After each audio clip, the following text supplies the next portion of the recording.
Hi, ladies. அன்றைக்கி நம்ம ஜிமினோட எஃப்எஃபான romantic husband with 15 years age gap episode 21 தான் பார்க்க போகிறோம். So it's must imagine yourself. Okay, வாங்க நம்ம வீடியோக்குள்ளே போகலாம். லாஸ்ட்டாக அதை முடிச்சிருந்தோம் அப்படின்னா, சார் பெரிய டானோ, அதெல்லாம் வேணாம், எங்கள் அக்கா பார்த்துக்குவா. அப்போ என்னோடய ஹெல்ப் வேணாம் அப்படி தானே? அப்படி கிடையாது, தேவைப்படாதுன்னு நினைக்கிறேன் அப்படின்னு சாரா சொல்ல ஜேகே மனசுலேயே கருவிக்கிட்டான். நாளைக்கு கண்டிப்பாக உனக்கு என் ஹெல்ப் தேவைப்படும் அப்படின்னு. இங்கே ரூமுக்குள்ளே நெத்தியை தட்டி தட்டி யோசிச்சுட்டு இருந்த சுகாவுக்கு எப்படி பாக்யாவை உள்ளே படுக்க வைக்கிறது அப்படிங்கிற நினைப்பு தான். ஆமாம், இந்த வீட்டுக்கு வந்ததுலேருந்து அவள் சோஃபாவில் படுத்து பழகினதால திடீர்னு அவள் பெட்டில் படுக்க விருப்பப்படல. வழக்கம் போல் முதல் நாள் அவள் சோஃபாவில் படுக்க போகும்போது, ஏன் லக்ஷ்மி என்னாச்சு, அங்கே போய் படுக்கிற, இங்கே படு அப்படின்னு சுகா சொல்ல, எனக்கு அங்கேயே படுத்து பழகிடுச்சு, நீங்கள் இங்கே படுங்க அப்படின்னு பாக்யா சொல்ல, நான் பழசெல்லாம் மறந்துட்டு வாழணும்னு நினைக்கிறேன். எனக்கு புரியுதுங்க, ஆனால் என்னால் அவ்வளோ சீக்கிரம் எல்லாத்தையும் மாற்றிக்க முடியாது. கொஞ்சம் கொஞ்சமாக தான் சில விஷயங்கள் மாறும். ஏன் அப்படி சொல்கிற? உங்கள் வீட்டில் நம்ம 2 பேரும் ஒரே பெட்டில் தானே படுத்தோம். ஆமாம், ஆனால் இந்த வீட்டில் எனக்கு இது பழகி போனது. என்னைக்கு எனக்கு ரூமில் படுக்கணும்னு தோணுதோ அப்போ நானே வந்து படுக்கிறேன். அது வரைக்கும் நீங்கள் என்னை டிஸ்டர்ப் பண்ண மாட்டீங்கன்னு நினைக்கிறேன் அப்படின்னு பாக்கியா சொல்ல, அதுக்கு மேலே சுகாவுக்கு என்ன பேசுறது அப்படின்னு தெரியாமல் தான் ரூமுக்கு வந்தவன் அவளோட நினைப்பிலேயே தூங்கியும் போயிட்டான். அடுத்த நாளும் அப்படியே களியா, இன்னைக்கு கண்டிப்பாக வெளியே படுக்கக்கூடாது, ஏதாவது பண்ணி தான் ஆகணும் அப்படின்ற தீவிர யோசனையில் தான் சுகா உட்காந்துருக்கான். கிச்சனில் வேலைகள்லாம் முடிச்சுட்டு தான் ரூமுக்கு வந்தவளை பார்த்த சுகா, நீ ஏன் கஷ்டப்படுற லக்ஷ்மி, வேலைக்கு ஆள் வேணும்னா வச்சுக்கலாமா? இதெல்லாம் ஒரு கஷ்டமா? 2 பேத்துக்கு கூட என்னால் சமைக்க முடியாதா என்ன? இல்லை, உங்கள் வீட்டில் எங்கள் வீட்லேயும் நான் வேலை பார்த்துருக்கேன் தான். நாங்கள் ஒன்றும் பரம்பரை பணக்காரங்க கிடையாது. எங்கள் அம்மா சின்ன வயசுலேருந்து எங்களுக்கு எல்லா வேலையும் கற்றுக் கொடுத்துருக்காங்க. என் தம்பி படித்து வேலைக்கு போய் சம்பாதிக்க ஆரம்பித்ததுக்கு அப்புறம் தான் எங்கள் வீட்டில் வசதியே வர ஆரம்பிச்சிது. அதனால இதெல்லாம் எனக்கு பழக்கம் தான் அப்படின்னு அவள் சொன்னதை கேட்டு மனசு நிறைஞ்சாலும், பழக்கமாகவே இருக்கட்டும், நீ உங்கள் வீட்டுக்கு இப்போ போனால் வேலை எதுவும் செய்ய மாட்டேதானே? உங்கள் வீட்டில் உன்னை ராணி மாதிரி பார்த்துக்கிறாங்க, நான் உன்னை வேலை வாங்குறேன்ற மாதிரி கில்ட்டியாக இருக்கு. அதெல்லாம் நினச்சி உங்களுக்கு எப்பவும் கவலை வேணாம். நான் இதை எல்லாமே இஷ்டப்பட்டு தான் செய்கிறேன். எனக்கு வேலை செய்ய பிடிக்கும் அப்படின்னு சொன்னவ, சரி நான் குளிச்சுட்டு வந்துடுறேன் அப்படின்னு பாத்ரூம்குள்ளே புகுந்துக்கிறா. அவள் குளிச்சுட்டு வெளியே வரும்போது சுகா அங்கே தான் உட்காந்துருக்கான். அவன் ஒரு வித எதிர்பார்ப்போட அவளை பார்த்துட்டு இருந்த ஒரு கண்ணால் பார்த்தவ எதுவும் பேசாமல் வழக்கம் போல தன்னுடைய தலையணியை எடுக்க போக அவளை எடுக்க விடாமல் அவளோட கை மேலே இன்னொரு கை. திடீர்னு நடந்த தாக்குதலில் நிலை குழிஞ்சு போகிறவ படபடக்கிற விழிகளை உருட்டி அவனை பார்க்க, அவனோட கண்களோ சிரிப்போட பார்த்து கைகளை விடாமல் பிடிச்சிட்டு இருக்கான். லக்ஷ்மி இங்கேயே படு அப்படின்னு அவன் கையை பிடிச்சு கெஞ்சுற மாதிரி கேட்க, இவருக்கு என்ன பைத்தியமாக பிடிச்சிருக்கு?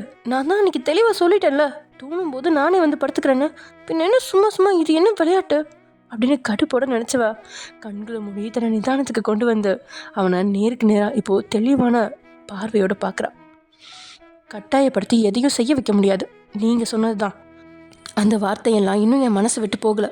உங்களை குத்தி காட்டணுங்கிறதுக்காக இதெல்லாம் நான் பேசலை. ஆனால் எல்லாத்தையும் டக்கு டக்குன்னு மாற்றுறதுக்கு நம்ம மனசு ஒன்றும் மிஷின் கிடையாதே. நீங்கள் இப்படி இருக்கிறது எனக்கு பிடிச்சிருக்கு தான். இப்படி நீங்கள் மாறணும்னு நான் விரும்பினேன் தான். அதுக்காக இதுக்கு முன்னாடி நடந்ததை ரப்பர் வச்சு அழிக்க முடியுமா? அது எல்லாம் என்னோட தாங்க முடியாத வழிகள். அதை நான் கொஞ்சம் கொஞ்சமாக தான் கடந்து வர முடியும். அது எல்லாத்தையும் உடனே கடந்து வானா எப்படி அப்படின்னு பாக்யா அவள் பாட்டுக்கு சொல்லிட்டு இருக்கா. இங்கே சுகாவோட முகம் அவளோட வார்த்தைகளை கேட்க கேட்க முகம் மாறுது. அப்படியே அவளோட கையை விட்டவன் எதுவும் பேசாமல் அமைதியாக இருந்துக்கிட்டான். பெருமூச்சு விட்ட பாக்யா தலகாணியை எடுத்துக்கிட்டு வழக்கம் போல் ஹாலுக்கு போயிட்டா. அவள் ஹாலுக்கு போனதுக்கப்புறம் சோஃபாவில் படுத்த அடுத்த 5வது நிமிஷத்தில் சுகாவும் கையில் தலகாணியோட வர லைட்டை ஆஃப் பண்ணலாம் அப்படின்னு எட போனவ சுகா வரதை பார்த்து என்ன அப்படின்னு கேட்கறதுக்கு முன்னாடி அவள் எதிர்பக்கம் இருந்த சோஃபாவில் தன் தலையணையை வச்சவன் அவளை பார்த்துக்கிட்டே அங்கே படுத்துக்கிட்டான். இதை கொஞ்சம் கூட எதிர்பார்க்காத பாக்கியா திகச்சு போய் அவனை பார்க்கறது தெரிஞ்சும் தன்னோட ஃபோனில் எதையோ நோண்டிக்கிட்டு இருக்கிறான் சுகா. இனி சுகாவும் இவளை விட்டுறதா இல்லை. அதே சமயம் இங்கே ஒரு சந்தன கலர் சுடிதாரில் அளவான ஒப்பனைகளோட தேவதையாக படியிலேருந்து கீழே இறங்கி வந்தவளை பார்த்தா அவளோட அம்மா, என் பொண்ணு எப்போ இவ்வளோ பெருசாக வளர்ந்தா அப்படின்னு தான் இருக்குது. முதல் நாள் காலேஜுக்கு கிளம்பி அறக்க பறக்க வந்தவ, அம்மா என்னம்மா ஆணு வாயை பழந்து பார்த்துட்டு இருக்கா, சீக்கிரம் போய் அந்த கல் இட்லி எடுத்துட்டு வா, ஹிட்லர் ரெடியா அப்படின்னு அவன் சொன்னதை கேட்டு இடுப்பில் கை வச்சு முறைச்ச அவளோட அம்மா, என்னடி காலையில் சீக்கிரம் எழுப்பி விட்டா 5 நிமிஷம் நல்லா தூங்கிட்டு இப்போ வந்து இட்லி ரெடியா ஹிட்லர் ரெடியான்னு அதிகாரம் பண்ணிட்டு இருக்கா, என்னை பார்த்தா உனக்கு எப்படி தெரியுது? ஐயோ தாயே, எதுக்கு இப்படி பேய் மாதிரி கத்துற? உன் புருஷனுக்கு கேட்கணுமா? சீக்கிரம் போய் எடுத்துட்டு வா. வாய் கொழுப்படி உனக்கு. மம்மி. பரவாயில்ல, முதல் நாள் காலேஜுக்கு ஜீன்ஸ் பேண்ட் டிஷர்ட்டுன்னு வந்து நிற்பியோன்னு பயந்துட்டேன். அவங்க 2 பேரை விட நீ பொறுப்பாக தான் இருக்க. என் அழகை ரசிச்சதெல்லாம் போதுமா, வேணும்னா ஈவினிங் வரேன், எவ்வளோ வேணாலும் சைட் அடிச்சுக்கோ. இப்போ மணியை பார்த்தல, அடுத்த ரவுண்டு ஹிட்லர் வந்து திட்ட போறாரு. அதை தாங்கிக்கிறதுக்கு கொஞ்சம் தெம்பு வேணும். ப்ளீஸ் கொஞ்சம் என் வயிறு கன்சிடர் பண்ணுமா அப்படின்னு கெஞ்சினபடியே தான் அம்மா கிட்ட அவ மன்றாட. அப்படின்னு அவங்களும் அடுத்தோசை எடுத்து வைக்க, வா அம்மா இன்னைக்கு அடையா கலக்கிடப்போ, லஞ்சுக்கு இதே எடுத்து வைமா அப்படின்னு சொல்லி பேசிட்டே சாப்பிட ஒரு வா எடுத்து வைக்க, ஒரு வித உரமலோட வெளியில வந்த அவளோட அப்பா மணியை பார்த்துட்டு சாராவை பார்த்து முறைக்க, கடவுளே இது என்ன சோதனை, ரொம்ப நாள் கழிச்சு இப்போதான் இந்த தோசையை என் கண்ணிலே காட்டியிருக்கா, இதை சாப்பிட விடாமல் இப்படி பண்ணிட்டியே அப்படின்னு வாயில் வச்சிருந்த தோசையை மட்டும் விழுங்கினவா மடமடன்னு ஓடி வாஷ் மிஷினில் கையை கழுவிட்டு ரெடிப்பா அப்படின்னு நிற்கா. அதுக்கப்புறம் தான் அவங்க அப்பா போயிட்டுறாமா அப்படின்னு சொல்லிட்டு முன்னாடி நடக்க, அம்மா பாய் அப்படின்னு இவ பின்ன போக்க போனவளை இழுத்து வச்சு அவள் தட்டில் மிச்சம் வச்சிருந்த அடையும் அவங்க அப்பா கார் எடுக்கிறதுக்குள்ள பின்ன போய் ஊட்டி முடிச்சுட்டு அவங்கள அனுப்பிட்டு உள்ளே வரவழைனாங்க. போகும்பொழுது ஸ்வீட் மம்மி அப்படின்னு கன்னத்தில் கிஸ் பண்ணிட்டு ஆசை மழையை பொழிஞ்ச தன்னோட சின்ன மகளோட குறும்பு ரசித்தவரோ, இவளுக்கு ஒரு நல்ல இடத்துல மாப்பிள்ளை கிடைச்சா என்னோட கடமை முடிஞ்சது. என் பொண்ணு கேத்த ராஜகுமாரன் எங்கே இருக்கானோ, எங்கே இருக்கான், காலேஜில் தான் இருக்கான். அதுவும் நம்ம ஜேகே தான் மாறலா. அதே சமயம் இங்கே மச்சி நான் சொன்ன மாதிரி பண்ணிடுங்க, எதையும் சொதப்பிட மாட்டீங்களே. டேய் என்னடா இவ்வளோ பார்த்துட்டோமாக்குற, உன்னை இந்தளவு பார்த்துட்டோமா நாங்கள் பார்த்ததே இல்லையே. இப்போ அது முக்கியம் இல்லை, வர்றவ உங்களோட தங்கச்சி தான், அது மட்டும் உங்கள் மனசில் இருக்கட்டும். வேறு ஏதாவது பார்வையில் பார்த்தீங்க கொன்னே போட்டுருவேன். டேய் எனக்கு இதான்டா புரிய மாட்டேங்குது, வந்ததுலேருந்து இந்த வார்த்தையை 10வது தடவை சொல்கிறான்டா. சரி இப்படி சொல்கிறானே அதுவும் ஆளான்னு கேட்டா அதுவும் இல்லைன்னு சொல்லி கடுப்பேத்தான். டேய் நீ என்ன கடுப்பேத்தத, நான் சொன்னபடி பண்ணிருங்க அவ்வளோதான். சரி அவனை டென்ஷன் பண்ணாதீங்கடா, பண்ணிடுவோம் நண்பா, யூ டோன்ட் வரி அப்படின்னு அவங்க இங்கே பேசிகிட்டு இருக்கும்போது சரியாக அவன் கண்ணில் அந்த சந்தன கலர் சுடிதார் மாட்டுது. பார்த்ததும் ஜேகே அப்படியே ஃப்ளாட் தான், வாயில் ஜொல்லு வராத குறை தான். மற்ற பொண்ணுங்களை மாதிரி இல்லாமல் அவன் நடந்து வர்ற போதே ஒரு வித நளினம் இருக்கும். அந்த நளினத்தை கண்ணெடுக்காமல் பார்த்தவனோட மனசோ அவகிட்ட தனம் புரண்டுட்டு இருக்கிறத அவன் அறியலை. அடுத்துதான் அவன் அவசரமாக அவளோட துப்பட்டாவை தான் பார்க்குறான். பின்ன எப்போ பார்த்தாலும் அவள் ஒழுங்காக செய்யாத ஒரே விஷயம் அவள் துப்பட்டா தானே. நல்ல வேலை இந்த முறை 2 பக்கமும் வரி வரியாக மடிப்பு எடுத்து போட்டிருக்கா. என்னடா இந்த காலத்துலையும் டபுள் சைட் போடணும்னு எதிர்பார்க்குறானே அப்படின்னு யாரும் தப்பாக நினைக்க வேணாம். அது நம்ம சாராவோட அழகு, அப்படி அவளோட திமிர்ன அழகை யாரும் பார்த்துடக்கூடாது அப்படின்னு இவன் ஏன் நினைக்கிறான் அப்படின்னு தான் தெரில. சரி ஓகே, அந்த காலேஜ் இங்கேயும் பரபரப்பாக அங்கங்கே கூட்டமாக ரேக்கிங் நடந்துட்டுருக்கா. சாராவோ அதெல்லாம் ஒரு வித சுவாரஸ்யமான கண்களோட பார்த்தவளோட வெளிகளோ ஒருவனை தான் தேடிட்டுருக்கு. இந்த மைனர் எங்கே போனார், நான் நேற்று பேசின பேச்சுக்கு ஒரு கேங்கோட உட்காந்துருக்கணுமே அப்படின்னு நினச்சிக்கிட்டே அவள் கண்களால் எல்லாத்தையும் அழக்க, ஓய் சாண்டல் சிட்டார் அப்படின்னு பின்னாடி ஒரு குரல். யார் அப்படின்னு அவள் பின்னாடி திரும்பி பார்க்க, இங்க அப்படின்னு சைட்ல இருந்து 2-3 ஆண்கள் குறை கேட்டதும் திரும்பி அங்கிருந்த மரத்தடியை பார்த்தவ அவ தேடிய மைனரோ அங்குதான் ஒரு ஹீரோ மாதிரி உட்காந்துட்டு இருக்கான். ஆனால் இவளுக்கும் அவனுக்கும் சம்மந்தம் இல்லாத மாதிரி எங்கேயோ பார்த்தபடி உட்காந்துட்டு இருக்கான் ஜேகே. அவன் கூட இருந்தவங்க தான் சாராவை கூப்பிடுறாங்க. என்னையா அண்ணா அப்படின்னு அங்கிருந்து சாரா குரல் கொடுக்க, என்னது அண்ணனா அப்படின்னு அவன் அழகை பார்த்து ரசிச்ச அவங்களோட மனசோ பட்டுன்னு வெடிச்சுதான் போச்சு. என்னதான் பக்கத்தில் இருந்தவன் தங்கச்சி அப்படின்னு சொல்லியிருந்தாலும் சாராவோட வாயிலேருந்து அண்ணா அப்படின்னு வர்றத எந்த வாலிபனால தான் தாங்கிக்க முடியும். உன்னதான் வா அப்படின்னு அண்ணான்னு கூப்பிட்டதுல கடுப்பாகி அவங்க சாராவை கூப்பிட்ட துள்ளி குதிச்சு அவங்க பக்கத்தில் வந்தவளோ வேகமாக தன்னுடைய கையை மேலே உயர்த்தி இராணுவ வணக்கம் வச்சவ மாதிரி குட் மார்னிங் அண்ணாஸ் அப்படின்னு சொல்ல அதில் மறுபடியும் கடுப்பானவங்க, ஓய் என்ன எங்களை பார்த்தா உனக்கு அண்ணா மாதிரி தெரியுதா அப்படின்னு மிரட்டல ஒருத்தன் கேட்க, ஆமாம் என்னை விட வயசு பெரியவங்க தானே நீங்கள். ஓய் பெரியவங்க நான் அண்ணான்னு சொல்லுவியா, சரி சாரி என்ன சொல்லணும், சீனியர்னு சொல்லு போதும். சரி ஓகே குட் மார்னிங் சீனியர்ஸ் அப்படின்னு இப்போ சாரா விரப்பா சொல்ல, என்ன இவனை நாங்கள் ரேக் பண்ண கூப்பிட்டுருக்கோமா இல்லை இவன் நம்மளை ரேக் பண்ணலா ஒன்றும் புரியலையே அப்படிங்கிற மாதிரி ஜேகே பக்கத்தில் இருந்தவன் அவளை பார்க்க, ஜேகேவோ பக்கத்தில் வந்து நின்னது தெரிஞ்சும் அவளை பார்க்காம ரொம்ப கஷ்டப்பட்டு எங்கெங்கேயோ பார்த்துட்டு இருக்கான். ஓ சார் என்னை பார்க்க மாட்டாராமா, இப்போ எப்படி பார்க்க வைக்கிறேன் பாரு அப்படின்னு நினச்சிட்டு, சீனியர் உங்கள் எல்லாரையும் நான் சீனியர்னு கூப்பிட்றேன், ஆனால் அங்கே வெள்ளை சொக்கா போட்டிருக்காருல அவரை மட்டும் நான் அண்ணனை கூப்பிட்டுக்கவா அப்படின்னு சாரா பாவம் முகத்தை வச்சு கேட்டதும் ஜேகேவோட இதயமும் படப்படன்னு அடிக்க உட்காந்துருந்தாலும் இப்போ வேகமாக எழுந்து அவளா அனல் கேட்குற பார்வை பார்க்க, என்னாச்சாண்ணா எதுக்காக என்னை இப்படி முறைச்சி பார்க்குறீங்க அப்படின்னு சாரா வேணும்னே கேட்கா. நீ ஜேகே மேலே கடுப்பில் இருந்து ஊற்றணும். டே அதான் அந்த பொண்ணு உன்னை மட்டும் அண்ணனை கூப்பிட்றேன்னு சொல்லுதே, இந்த ஒரு பொண்ணுக்கு மட்டும் நீ அண்ணாவா இருந்துட்டு போடா அப்படின்னு ஜேகேவோட மனநிலை தெரியாம இவன் வேற சீண்டி விட திரும்பி பேசினவனை கடுமையான பார்வையால் முறைச்ச ஜேகே திரும்பி இப்போ சாரா பக்கத்தில் வந்து நிற்க. அவன் அப்பையும் அவனை பார்த்து அசுரவேணா அப்படிங்கிற மாதிரி தான் நின்றுட்டு இருக்கா. என்ன சொன்னா அன் அப்படின்னு சாரா வாயை திறக்கும்போது அவளோட வாயை பேச விடாம தன்னுடைய கையால் அப்படியே இறுக்கி பிடிச்சவன் அவளோட கண்களை கோபமாக பார்த்து, இந்த மாதிரி விளையாட்டுலாம் என்கிட்ட வச்சுக்காத, பிச்சிருவேன் அப்படின்னு கோபமாக அவகிட்ட சொன்னவன் அவளை வேகமாக தள்ளி விட்டுட்டு அந்த இடத்த விட்டு வேக நடையோட போயிட்டான். ஐயோ, விளையாட்டுக்கு சொன்னதுக்கு கோபமாக போயிட்டான் போலையே, பாவி பைய தானையை பிடிச்சி இந்த புடியா பிடிப்பான், வலிக்குது அப்படின்னு அவன் பிடிச்ச இடத்த நீவினபடியே அவன் போன திசையை பார்த்தவ திரும்பி அவனோட ஃப்ரெண்ட்ஸை பார்க்க அவங்களுக்கோ இப்போ என்ன செய்யறது அப்படின்னு தான் தெரியல. இவனுங்க வேற நிற்கிறானுங்களே, இவனுங்க கிட்ட இருந்து எப்படி எஸ் ஆகுறது அப்படின்னு மனசில் நினச்சபடியே அவள் அவங்கள பாவமாக பார்க்க ஜேகேவுக்கு தெரிஞ்ச பொண்ணு அப்படிங்கிறதால அவங்களும் 2 பேர்த்துக்குள்ளேயும் ஏதோ சண்டை போட அப்படின்னு நினச்சவங்க நீ கிளம்புமா அப்படின்னு அனுப்பிட்டாங்க. அப்பாடி அப்படின்னு தப்பிச்சவளோ நேராக ஜேகே போன திசையை நோக்கி தான் வேகமாக நடக்கிறா.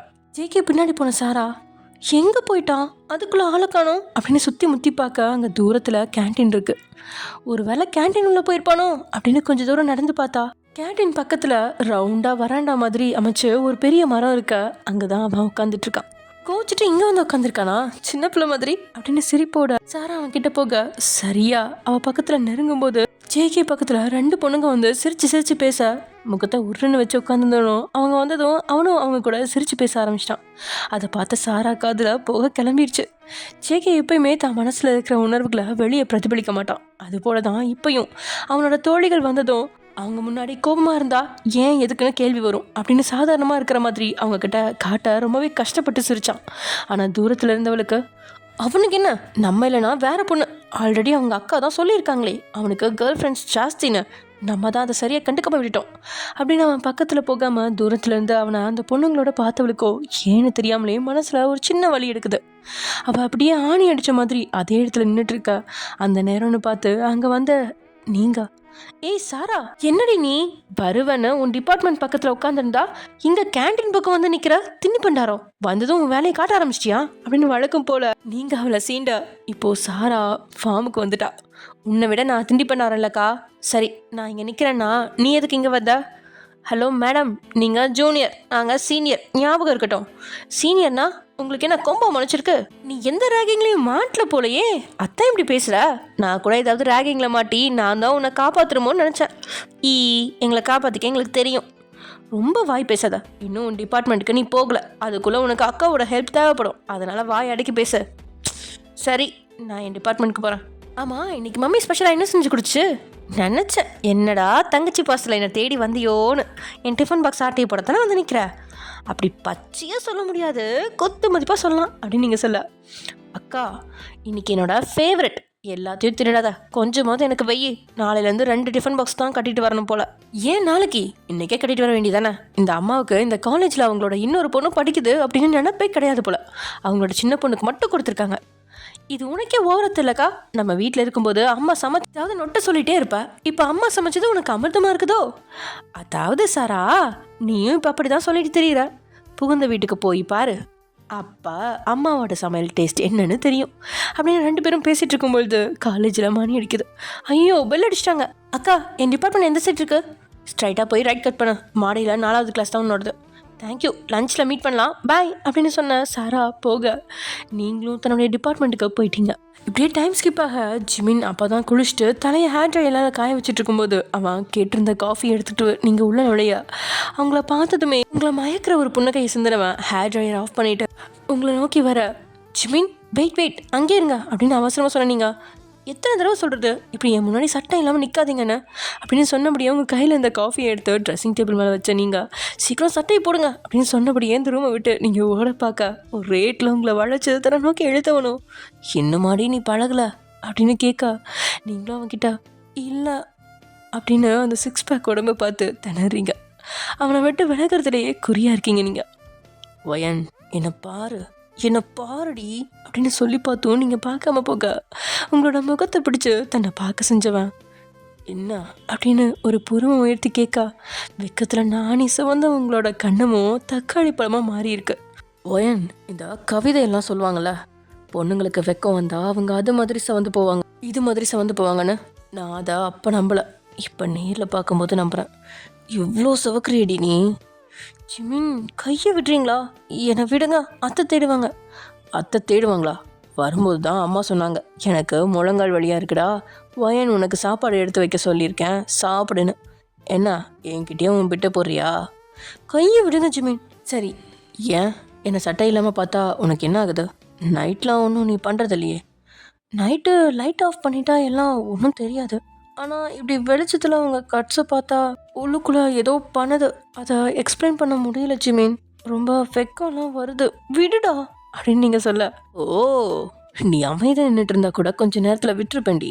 ஆனால் நீ இப்படி பேசும்போது விடவே மனசு வர மாட்டேங்குது. அவ்வளோ அழகாக நான் இருக்கேன் அப்படின்னு ஜிமின் கேட்கா. நீங்களும் அவனை முறைக்க முடியாமல் முறைச்சு தோற்று போன நீங்கள், விடுங்க ஜிமின் அப்படின்னு உதட்டை கடிச்சபடியே நீங்கள் சொல்ல. அந்த உதட்டை பார்த்தவன் தடுமாறி தன்னோட உதட்டையும் ஈரப்படுத்தினபடியே, அப்படின்னா நீயே எனக்கு டிஷர்ட் போட்டு விட்றி, என் பொண்டாட்டி அப்படின்னு உங்களை விடாமல் அவன் பிடிச்சிக்க. ரொம்ப பண்ணுறீங்க, எனக்கு ஒரு டேர்ன் வரும் அப்போ பார்த்துக்கிறேன் அப்படின்னு சொல்லிட்டு, விடுங்க, விட்டால் தானே நான் டிஷர்ட் எடுக்க முடியும் அப்படின்னு பக்கத்தில் சோஃபாவில் அவன் எடுத்து வச்சிருந்த டிஷர்ட் எடுத்து உங்களோட கையில் கொடுக்க. இத்தனைக்கும் ஜிமின் உங்களை பக்கத்தில் எல்லாம் இழுக்கல, கொஞ்சம் தூரத்தில் தான் வச்சுருக்கான். ஆனால் இப்போது டிஷர்ட் போடும்போது கண்டிப்பாக அவன் பக்கத்தில் தான் போகணும்.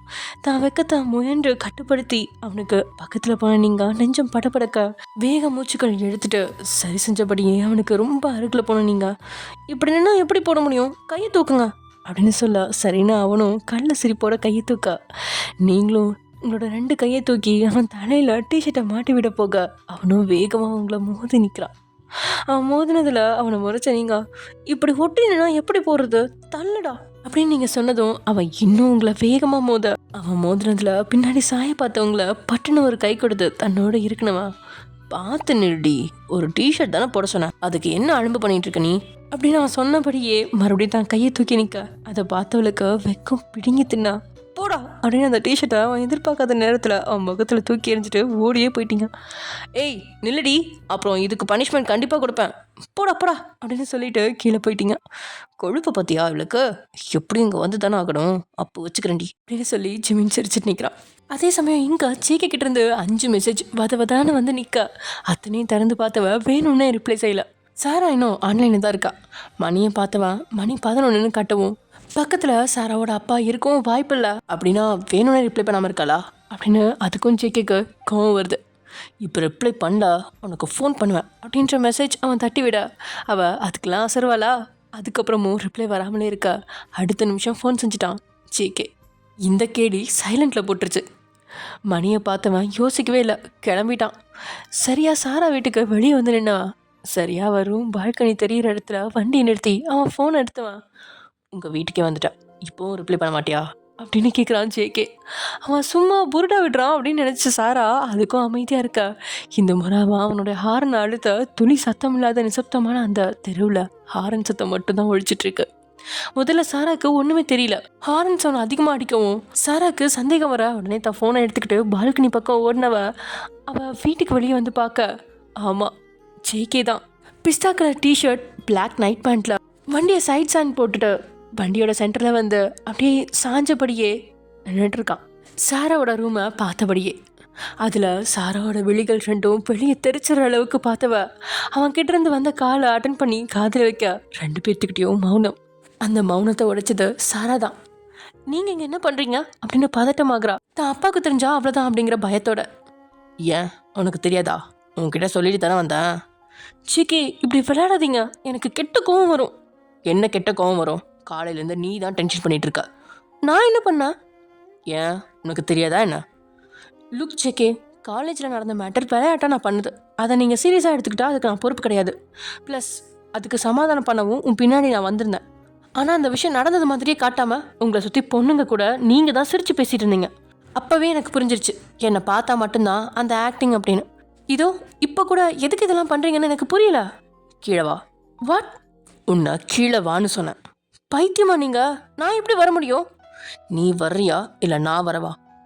என்ன பிளாக்மெயில் பண்ணுறீங்களா? அப்படி தான் வச்சுக்கோ. தண்ணி ஏதாவது அடிச்சிருக்கீங்களா? உனக்கு என்னை பார்த்தா குடிக்கிற மாதிரியா தெரியுது? பின்ன இப்படி நடு ராத்திரியில் வந்து உளறிட்டு இருந்தா நான் என்ன நினைப்பேன்? நான் உங்ககிட்ட பேசணும் சாரா. இப்படியே பேசுங்க.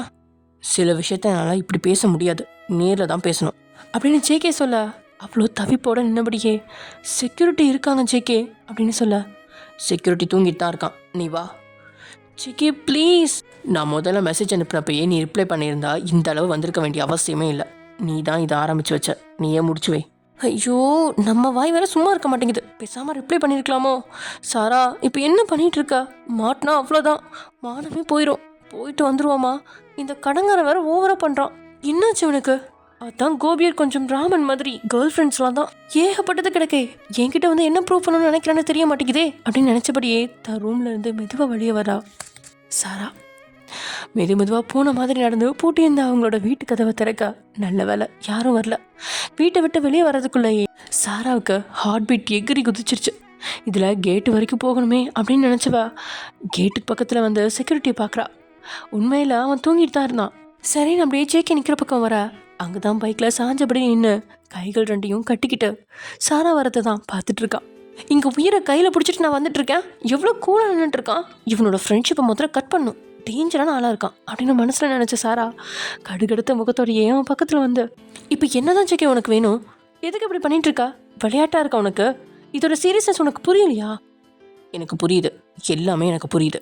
ஆனால் நீ ஏன் என்னோட மெசேஜ்க்கு ரிப்ளை பண்ணல? திரும்ப அதையே வந்து கேட்காத ஜேகே, நான் தான் பதில் சொல்லிட்டேன்ல. எனக்கு உன் மேலே கோவம். உனக்கு கோவமா? இன்னைக்கு நீ பண்ணதுக்கு நான் தான் உன் மேலே கோவப்படணும். நீ எதுக்கு என் மேலே கோவப்படுற? நான் என்ன பண்ணிட்டேன்னு நீ கோவப்படுற சொல்லு அப்படின்னு சொல்ல, சாராவோ அவன் முகத்தை பார்க்காம முகத்தை திருப்பிக்கிட்டு, பொண்ணுங்க கூட ஜாலியாக சிரிச்சு தானே பேசிகிட்டு இருந்தா, உனக்கு என்ன என் மேலே கோவம்? நான் சிரிச்சு பேசினதா நீ பாத்தியா? பின்ன பார்க்காம தான் சொல்கிறேனா? ப்ளீஸ் தயவு செஞ்சு இந்த ஆக்டிங்கெல்லாம் என்கிட்ட வேணாம். அன்னைக்கே உங்கள் அக்கா சொன்னாங்க உனக்கு கேர்ள் ஃப்ரெண்ட்ஸ்லாம் ஜாஸ்தின்னு. அந்த ஃப்ரெண்ட்ஸ் கூட என்ன இன்க்ளூட் பண்ணாத. என் கண்ணை பார்த்து சொல்லு, நான் நடிக்கிறேனா? அதுவும் உன்கிட்ட அப்படின்னு சொன்னபடியே அவன் சாரா பக்கத்தில் வரா. திடீர்னு அவனோட செயல் அவளோட உள்ளுக்குள்ள ஒரு பதப்பதப்பை கொடுக்க, ஜேகே என்ன பண்ணுற? இது ரோடு, யாராவது பார்த்து தப்பாக நினைப்பாங்க, தள்ளிப்போ. நான் கேட்டதுக்கு பதில் சொல்றீ. என்னது டீயா? ஆமாம் சொல்லு, நான் உன்கிட்ட நடிக்கிறேனா? நான் உன்கிட்ட பேசுறது ஆக்டிங் மாதிரி உனக்கு இருக்கா? என் கண்ணை பார்த்து சொல்லு அப்படின்னு ஜேகே மறுபடியும் சொல்ல, என்ன இவன் இவ்வளோ சீரியஸாக கேட்குறான்? இவன் பேசுகிறத பார்த்தா உண்மை மாதிரி தான் தெரியுது, ஆனால் வெளியே இருக்கிற முகம் வேறு மாதிரியில் இருக்கு அப்படின்னு மனசில் நினச்சவா அதை வெளியே சொல்ல முடியாமல், நீ இதுக்கு தான் என்னை கூப்பிட்டேனா, நான் கிளம்புறேன் அப்படின்னு சாரா அவனை தாண்டி போக சாரா அப்படின்னு ஜேகே அவளோட கையை பிடிக்க, சாராக்கு உள்ளுக்குள்ளே கிளி பரவிடுச்சு. திருமணவா கையை விடு ஜேகே அப்படின்னதும் தான் கையிலேருந்து அவனோட கையை பிரிக்க பார்க்க, கையை பிடிச்சு சாராவை தன் பக்கத்தில் இழுத்துவான்.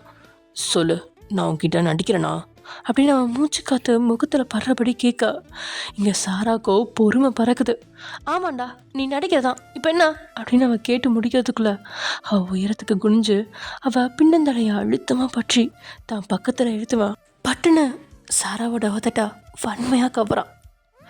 ஜேகே திடீர்னு இப்படி செய்வான் அப்படின்னு எதிர்பார்க்காத சாரா அவன் செஞ்ச செயலை தடுக்க முடியாம ஒரு நிமிஷம் தடுமாறினவ அடுத்த நிமிஷமே தன்னுடைய பலம் எல்லாத்தையும் திரட்டி அவனை தாங்கிட்டு இருந்து ஒரே தள்ள தள்ளி விடவும், ஐயோ என்ன காரியம் செஞ்சிட்டோம் அப்படின்னு ஜேகேக்கு அப்போதான் உரைக்குது. அவன் உணர்ந்த அடுத்த நொடி அவன் ரெண்டு கண்ணத்துலையும் பல்லார்னு 5 அறைகள் மாறி மாறி விழ திகச்சு விழிச்சபடியே அவன் சாராவை பார்க்க, சாரா கண்கள்லேருந்து கண்ணீர் ஆறாவோட முகத்துல கோபம் கொப்பளிக்க பத்திரகாளி மாதிரி தான் காட்சி அளிக்கிறா. அந்த நேரத்தில் அவனுக்கு பொறுக்கி ராஸ்கல், யார்கிட்ட வந்து என்ன பண்ணிட்டு இருக்கா? கொஞ்சம் சிரிச்சு பேசிட்டேங்கக்கா, என்ன அந்த மாதிரி பொண்ணு நினைச்சிட்டியா? இந்த வேலையெல்லாம் உன்கிட்ட சுத்துறவ யார்கிட்டயாவது வச்சுக்கோ, என்கிட்ட வச்சுக்காதா அப்படின்னு அவன் முன்னாடி தன்னோட விரல் நீட்டி எச்சரிச்சவா, இனி நீ என் முகத்தில் முழிக்கவே கூடாது, காட் இட் அப்படின்னு அவ்வளோ ஆவேசமாக முகம் எல்லாம் சிவக்க அவனை பார்த்து கத்திட்ட. அடுத்த நொடியே திரும்பி கண்களில் கண்ணீர் சிந்த ஓடிட்டா. அவள் பேச சில மாதிரி அப்படியே நின்னவன் அவள் போனதுக்கப்புறம் சிலைக்கு உயிர் வந்த மாதிரி, ஓ மை காட் என்ன காரியம் நான் பண்ணிட்டேன், எனக்கு என்ன ஆச்சு, எதுக்கு நான் இப்படி இந்த அளவுக்கு கண்ட்ரோல் இல்லாமல் இருந்துட்டேன்? அந்தளவு அவன் மேலே கோவம் வர்றதுக்கு என்ன காரணம்? அவள் ஒன்றும் அவ்வளோ பெருசாக எனக்கு பண்ணிடலையே, அப்புறம் ஏன் அவகிட்ட இப்படி நடந்துக்கிட்டேன்? இல்லை என்னன்னு தெரில, அவள் என்கிட்ட பேசாமல் இருந்தால் எனக்கு ரொம்ப ஹர்ட் ஆகுது. இன்றைக்கி எல்லாரும் முன்னாடியும் அவள் என்னை அண்ணான்னு கூப்பிட்டது ரொம்ப கஷ்டமாக இருந்துச்சு. சரி விளையாட்டுக்கு பண்ணுறா, அவளே நம்மளை தேடி வந்து பேசுவான்னு நினச்சேன், ஆனால் காலேஜ் முடிகிற வரைக்கும் அவள் என் கண்ணில் படவே இல்லை. அப்படின்னா அவ்வளோதானா அவள் என் மேலே வச்சிருக்கிற அப்படின்னு அவன் அந்த வார்த்தையை முடிக்காமல் பாதியிலே நிப்பாட்ட. சொல்லு, உன் மேலே வச்சிருக்க அப்படின்னு அவன் மனசாச்சு அவனை உசுப்பேத்தா. ஃப்ரெண்ட்ஷிப் அப்படின்னு அவன் பதில் சொல்ல. ஓகே, உனக்கு ஏகப்பட்ட ஃப்ரெண்ட்ஸ் இருக்காங்க. எல்லா ஃப்ரெண்ட்ஸும் டெய்லியும் உங்ககிட்ட பேசிகிட்டு இருக்காங்களா? இல்லையே, இவன் மட்டும் பேசணும்னு ஏன் எதுக்காக எதிர்பார்க்குற? அது இன்னைக்கு காலேஜில் பேசல. அட்லீஸ்ட் மெசேஜ்லையாவது பேசுவான்னு எதிர்பார்த்தேன். 11 மணி வரைக்கும் அவகிட்ட இருந்து மெசேஜ் வரவே இல்லை. அதனால தான் நானே மெசேஜ் பண்ணேன். பட் அவள் அப்பையும் ரிப்ளை பண்ணாமல் இருந்தது ரொம்ப கோவம் வந்துருச்சு. உனக்கு கோவம் வர்றதுக்கான காரணம் ஏன்? எனக்கு உரிமை இல்லையா அவன் மேலே? அதான் எந்த உரிமை அப்படின்னு ஜேகேவோட மனசாட்சி மாறி மாறி கேட்க, இதுக்கு ஜேகேவால் பதில் சொல்ல முடியல. அவள் மெசேஜ்க்கு ரிப்ளை பண்ணலன்னு நீ இப்படி இந்த அத்தை ராத்திரியில் உங்கள் வீட்டுக்கு தெரியாமல் இவள் வீட்டுக்கு தெரியாமல் அவளை வெளியே வர வச்சு பேச வேண்டிய அவசியம் என்ன வந்துச்சு? இதுதான் காரணமா? இது மட்டும்தான் காரணமா? இல்லை ஃப்ரெண்ட்ஷிப்புக்கும் மேலே? எஸ் எஸ், அவளை நான் லவ் பண்ணுறேன் அப்படின்னு ஜேகே சொல்ல. வாட்? நீ எப்போ இருந்து லவ் பண்ண ஆரம்பிச்ச அப்படின்னு ஜேகேவோட மனசாட்சி கேட்க. தெரியல, எப்போ இருந்து இது ஸ்டார்ட் ஆச்சுன்னு தெரியல. ஆனால் அவகிட்ட ஒவ்வொரு தடவை பேசும்போதும் ஏதோ ஒன்று என்கிட்ட இருந்து அவகிட்ட போகிற மாதிரி ஒரு ஃபீல். ஏப்பா, நீ அவளோட ஃபோன் நம்பர் வாங்கியே 1 வீக் தான் இருக்கும், அதுக்குள்ளே உனக்கு அவன் மேலே லவ் வந்துருச்சா அப்படின்னு மனசாட்சி கேட்க. என்னால் இப்போ கூட எக்ஸாக்டாக லவ்னு சொல்ல முடியலனா அது வேஸ்ட். அவகிட்ட பேசாமல் இருந்தாலும் எனக்கு அவன் மேலே ஒரு வித ஈர்ப்பு இருந்துட்டு தான் இருந்துச்சு. நான் தான் அதை கண்டுக்காமல் இருக்கணும்னு என்னை நானே காம்ப்ரமைஸ் பண்ணிகிட்டு இருந்தேன். பட் அந்த ஃபங்க்ஷனில் மொத்தமாக நான் அவகிட்ட விழுந்துட்டேன்னு தான் சொல்லணும். அதுக்கப்புறம் தான் நான் அவளை ரொம்ப தேட ஆரம்பித்தேன். அதுவும் அன்றைக்கி நைட் நான் கால் பண்ணதுக்கு அடுத்த நாள் கால் பண்ணி பேசினாலே அன்றைக்கி நான் சுத்தமாக ஃப்ளாட்டு. இவ்வளோ சீக்கிரம் ஒருத்தர் மேலே காதல் வருமா? காதல் வர்றதுக்கு நேரம் காலையெல்லாம் இருக்கா என்ன? ஃப்ராக்ஷன் ஆஃப் செகண்ட் போதுமே. யாருக்கு யார் மேலே வேணாலும் எப்படி வேணாலும் லவ் வரலாம். எனக்கு சாரா மேலே வந்துருச்சு. அதனால தான் இப்படி என்னையும் மீறி உரிமையாக அவளுக்கு கிஸ் பண்ணேன். உரிமை இல்லாத இடத்துல கண்டிப்பாக நான் இப்படி நடந்திருக்க மாட்டேன். வேணாம் ஜேகே, இதனால் உங்கள் 2 பேர் குடும்பத்துக்கும் பெரிய பிரச்சனை வரும். எப்படி வரும்? வராது, நான் வர விட மாட்டேன். சரி, ஃபேமிலி விடு, முதல்ல அவள் உன்னை லவ் பண்ணணுமே. அதுவும் கூடிய சீக்கிரம் நடக்கும். நீ இப்போ ஒரு காரியம் பண்ணியே, அது பண்ணாமல் இருந்திருந்தாலாவது நடக்கும்னு நம்பியிருப்பேன். ஆனால் உண்மையாகவே ஒரு 3rd ரேட் பொறுக்கி மாதிரி அவகிட்ட இன்னைக்கு நீ நடந்திருக்க. கண்டிப்பாக அவள் உன்னை மன்னிக்க மாட்டா. என்னோட சாரா என்னை கண்டிப்பாக மன்னிப்பா, எனக்கு நம்பிக்கை இருக்கு அப்படின்னு கண்களை மூடி அவளோட காதலை உணர்ந்தவனோட உடல் புதுசாக பெறப்படுத்துறது மாதிரி அத்தனை புத்துணர்ச்சியாக இருக்குது. நான் லவ் பண்ணுறேன், எனக்குள்ளேயும் ஒரு காதல் அப்படின்னு அவன் தான் 2 கைகளையும் விரித்து நீட்டி வானத்தை பார்க்க, அந்த வானமும் அவனுக்கு தான் மழைத்துளியை பொழிஞ்சு தான் ஆசீர்வாதத்தை கொடுக்குற மாதிரி இருக்குது. அவனுக்கு மழைத்துளிகள் மெது மெதுவாக மண்ணத்தோட அவனும் அந்த துளிகளில் அப்படி நனைஞ்சு கரைஞ்சவன் மனசெங்கும் சந்தோஷமாக இருக்குது. காதல் வந்தால் இந்த அளவுக்கு ஹாப்பியாக இருக்குமா? உள்ளுக்குள்ளே ஏதேதோ பண்ணுதே.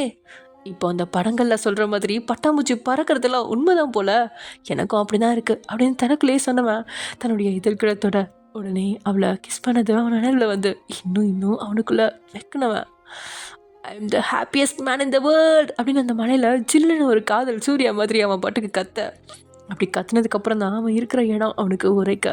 அடுத்த நிமிஷம் முகம் எங்கேயும் புன்னகை பொங்க தான் வண்டி எடுத்தவன் அவன் ரூமோட பால்கனியை ஒரு தடவை பார்த்துட்டு பறக்கிற முத்தத்தை அந்த ஆள் இல்லாத பால்கனிக்கு கொடுத்துட்டு அவனோட ரேஸ் பைக்கில் வீட்டை நோக்கி பறக்கிறான் ஜேகே. அதே சமயம் இங்கே என்னடா ஜிமினா புதுசாக இருக்கு? என்னம்மா, என்ன புதுசாக இருக்கு? நான் அன்னைக்கே ரம்யா வீட்டுக்காரர் பணம் கேட்டாருன்னு உங்ககிட்ட சொன்னேன் இல்லை? சரி, நீ அதை பற்றி இப்போ பேசுவேன் அப்போ பேசுவேன்னு நானும் பார்த்துட்டே இருக்கேன். நீ பாட்டுக்கு உன் வேலையை பார்த்துட்டு இருக்கா. இதில் பேச என்னமா இருக்கு? ஏன் ஜிமினா?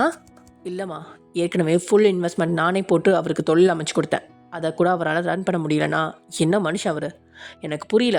ஒரு வேளை நான் காசு அள்ளி கொடுக்கறதுனால அதோட அருமை அவருக்கு தெரியலையோ? இப்போ திரும்ப வந்து புதுசாக பிஸ்னஸ் பண்ணுறேன்னு வந்து நின்னா திரும்பவும் நான் எல்லா பணத்தையும் கொடுத்துட்டு உட்காந்துருக்கணும்னு நினைக்கிறீங்களா? இப்போ நான் போடுற பணமும் வீணாக போகாமல் இருக்கிறதுக்கு என்ன ஆதாரம்? அப்படி அவரால் பிஸ்னஸை சக்ஸஸ்ஃபுல்லாக கொண்டு போக முடியலன்னா கல்யாணத்துக்கு முன்னாடி வேலைக்கு போனார்ல, அது மாதிரி போக சொல்லுங்கள். ஏன், பாக்யாவோட புருஷனும் வேலைக்கு தானே போயிட்டுருக்காரு. ரம்யாவுக்கு பண்ண மாதிரி தானே பாக்யாக்காவையும் கல்யாணம் பண்ணி கொடுத்தோம். நம்ம எல்லாருமே சீரசனத்தை போட்டு கல்யாணம் பண்ணிவிட்டோம். ஆனால் இது வரைக்கும் ஒரு பைசா வேணும்னு சுகா மாமா வந்து நிற்கலையே. இத்தனைக்கும் ஜின்னை விட சுகா வசதியில் கம்மி தான். இதெல்லாம் யோசிச்சு பார்க்குறியா இல்லையா மணி? ஜிமினா, நீ பேசுறது சரியில்லை. அவர் போகிறாருன்னா அதுதான் அவருக்கு வசதியாக இருக்குது. அம்மா, உனக்கு தான் ஒன்றும் புரிய மாட்டேங்குதுன்னு நினைக்கிறேன். இதை பற்றி வயன் இல்லாத டைமில் பேசணும்னு நினச்சேன். அதனால தான் நான் இவ்வளோ நாள் வாயை கொடுக்காம இருந்தேன். 1000 தான் இருந்தாலும் ரம்யாவோட வீட்டுக்காரன்ற மரியாதையாக நடத்தணும்னு நான் நினைக்கிறேன். இப்போ என்னதான்டா முடிவாக சொல்கிற வர? எனக்கு தெரிஞ்சு அவருக்கு பிஸ்னஸ்லாம் செட் ஆகாது. அவர் பிஸ்னஸ் ஸ்டார்ட் பண்ணப்பே எனக்கு நியூஸ் வந்துருச்சு அவர் எந்த லட்சணத்தில் பிஸ்னஸ் ரன் பண்ணுறாருன்னு. அதனால தான் சொல்கிறேம்மா, வெளியே வேலைக்கு எங்கேயாவது போக சொல்லு. அப்படி இல்லையா ரெக்கமெண்டேஷன் பண்ணுமா, அதையும் பண்ணுறேன். ஜிமினா, உன் தங்கச்சி வாழ்க்கை. அம்மா ஒன்று புரிஞ்சுக்கோ, அவள் வாழ்க்கையை வச்சு பிளாக்மெயில் பண்ணி பணம் ஒருத்தன் கேட்குறான்னா அவன் எப்படிப்பட்டவனா இருப்பான். ஜின் அப்படி இருக்க மாட்டாருன்னு நான் நம்புகிறேன். அப்படி இருந்தால் அடுத்த ஸ்டெப் எப்படி இருக்கணும்னு எனக்கு தெரியும். பணம் பெருக வேண்டிய இடத்துல இருந்தால் தான் அதுக்கு மதிப்பு. பணத்தோட அருமை தெரியாதவங்களுக்கு அள்ளி அள்ளி எவ்வளோ கொடுத்தாலும் அது விழலுக்கு இறைச்ச நீர் மாதிரி தான் வீணாகும் அப்படின்னு சொல்லிட்டு ஜிமின் அமைதியாக இருக்கா. இதெல்லாம் தங்களோட ரூம்ல இருந்து கேட்டுக்கிட்டு இருந்த ஜின்னுக்கு புரிஞ்சிருச்சு ஜிமின் உஷாராயிட்டான் அப்படின்னு. ஜிமின், உங்கள் கூட படுத்தாவே உங்களுக்கு இதே வேலையாக போச்சு, கையெடுங்க ஜிமின். ஓய், இப்போ என்ன நான் உன்னை பண்ணிட்டேன்? சார் என்ன இடுப்பில் என்னாருமோ கையை வச்சுட்டே அதை நோண்டிகிட்டே இருந்தா? ஏய், எதை நோண்டுறேன்னு கேட்டுட்டு இருக்கவங்களுக்கு தெளிவாக சொல்கிறீ, தப்பாக அதை நினச்சிக்க போகிறாங்க. தோ இடுப்பில் போகிற செயின் நீங்கள் வாங்கினது தான் வாங்கினீங்க. வாங்கினதுலேருந்து என்னோட இடுப்பு உங்ககிட்ட பாடாக படுது. வயான் அப்படின்னு சிரிந்தவன், இன்னைக்கு எனக்கு ஒரே மூடாக இருக்குடி. ஜிமின், நமக்குள்ளே என்ன டீல்? ஹாலிடேஸில் பார்த்துக்கலான்னு தானே சொன்னேன். வயான், இதெல்லாம் டூ மச்சாக இருக்குடி. காலேஜ் போகிறதுக்கும் இதுக்கும் என்ன சம்மந்தம்? டேய், காலேஜில் போய் ப்ரொஃபஸர் லெசன் எடுக்கும்போது நைட் நீங்கள் செஞ்சதெல்லாம் நினச்சி ஃப்ளஷ் ஆகுறேன்டா. பாடத்தில் கவனமே போக மாட்டேங்குது. உன் நினப்பாவே இருக்கு ஜிமின். அதனால தானே இந்த ரூல்ஸ்லாம் ஸ்டார்ட் பண்ணேன். இந்த வாரம் தான் அந்த ரூல்ஸ்லாம் போட்டேன். அதுக்குள்ளே அதை பிரேக் பண்ணுறதுக்கு அடி போட ஆரம்பிச்சிட்டிங்க. இவ்வளோ அழகான பொண்டாட்டியை பக்கத்தில் வச்சுட்டு சும்மா இருந்து பாரு, அப்போது உனக்கு தெரியும் என் கவலை. எப்படி விட்டு போட்டாலும் இன்றைக்கி வேலைக்கு ஆகாது. கையை எடுத்துட்டு தள்ளிப்படுங்க போங்க. வயன், உனக்கு லைட்டாக தொப்பை போட்டிருக்கு போல அப்படின்னவா உங்களோட தொப்பையை தட்டினபடியே கேட்க, நீங்களும் கவலையா அப்படியே குனிஞ்சு உங்களோட தொப்பையை பார்த்தேன். நீங்கள் உண்மையில் அது பெருசாயிடுச்சோ அப்படின்னு நினச்சி கவலைப்பட. ஜிமினோ, இதுதான் சாக்கு அப்படின்னு உங்களை அப்படியே பின்னாடி இருந்து இறுக்கி அணைச்சவன். நீ எதுக்கும் கவலைப்படாத வயன், நான் பண்ணுற ஒர்க் அவுட்லாம் உனக்கு சொல்லித்தரேன். நீ அதெல்லாம் பண்ணினா இந்த குட்டி தொப்பை இருந்த இடம் தெரியாமல் காணாம போயிடும், ஓகேவா அப்படின்னு ஜிமின் உங்களோட கழுத்தில் முகத்தை புதைச்சு உங்களோட காது பக்கத்தில் கிசு கிசுப்பாக சொல்ல அப்படின்னு சொன்னால் உங்ககிட்ட எந்த வித எதிர்ப்பும் இல்லாமல் இருக்கா. இன்னும் உங்களை இருக்கணுமா உங்களோட இடையில இருந்த தன்னுடைய கையை மெதுவாக மேலே ஏற்றி போக, நீங்களும் சரியாக அந்த இடத்துக்கு போகிறபோது அவன் கையை பிடிச்சி தடுத்து முகத்தை மட்டும் திருப்பி என்னடா அப்படின்னு அவனை முறைச்சி பார்க்க, ஜிமினோ, வயன் மல்கோவா மாம்பழம் சாப்பிடணும் போல இருக்குடி அப்படின்னு உங்கள் காது பக்கத்தில் சரசமாக சொல்கிறான். ஜிமின், ஓயன் ப்ளீஸ், அது மட்டும்தான், வேறு எதுவுமே பண்ண மாட்டேன், ஓகேவா? Not okay. உங்களை பற்றி எனக்கு நல்லா தெரியும். இப்படி தான் ஆரம்பிப்பேங்க, அப்புறம் அப்படி இப்படி பேசி மொத்தத்தையும் எடுத்துருப்பீங்க. போங்க ஜிமின். ஏன் ஓயன், கொஞ்சம் கூட உனக்கு மனசாட்சி உறுத்தவே இல்லைல்ல? தொட்டு தாலி கட்டின உன் புருஷனை இப்படி ஒவ்வொரு தடவையும் கெஞ்ச விடுறியே, உனக்கு என்ன பார்த்தா பாவமா இல்லையாடி? இல்லவே இல்லை ஓயன், கல்யாணம் உனக்கு கொஞ்ச நாள் மட்டும்தான் இப்படிலாம் உன்னை கொஞ்சிட்டு இருப்பேன். அதுக்கப்புறம் பாப்பா வந்துச்சுன்னா இப்படிலாம் உங்ககிட்ட கேட்டுகிட்டே இருக்க மாட்டேன். பாப்பா கூட விளையாட போயிடுவேன், பார்த்துக்கோ அப்படின்னு ஜிமின் சொன்னதும் அத்தனை நேரமும் சிரித்து பேசிகிட்டு இருந்தேன். நீங்கள் பட்டுனை எழுந்து உட்காந்து ஜிமினை ஒரு திகில் பார்வை பார்க்க, அவனும் நீங்கள் பட்டுனை எழுந்ததில் என்னாச்சோ ஏதாச்சோன்னு இவனும் எழுந்து உட்காந்து, என்னாச்சோ ஏன், எதுக்கு இப்படி எழுந்திரிச்சு உட்காந்துருக்கா அப்படின்னு பயந்துட்டே கேட்க, ஜிமின், போன மாதம் எனக்கு பீரியடே ஆகலை. ஆமாம்ல, அதை பற்றி நானும் யோசிக்கவே இல்லை. ஆமாம், இப்போ நீங்கள் பாப்பான்னு பேசும்போது தான் ஞாபகம் வருது அப்படின்னு சொன்னபடியே நீங்கள் உங்களோட வயிற்று தொட்டு பார்க்க, அதே நேரம் ஜிமினும் உங்களோட வயிற்று தொடுறான். ஓகே ஃப்ரெண்ட்ஸ், இதோட இந்த எபிசோட முடிச்சுக்கலாம். நெக்ஸ்ட் எபிசோட நடக்க போகுது அப்படிங்கிறத நெக்ஸ்ட் எபிசோட பார்க்கலாம். ஓகே, பாய்.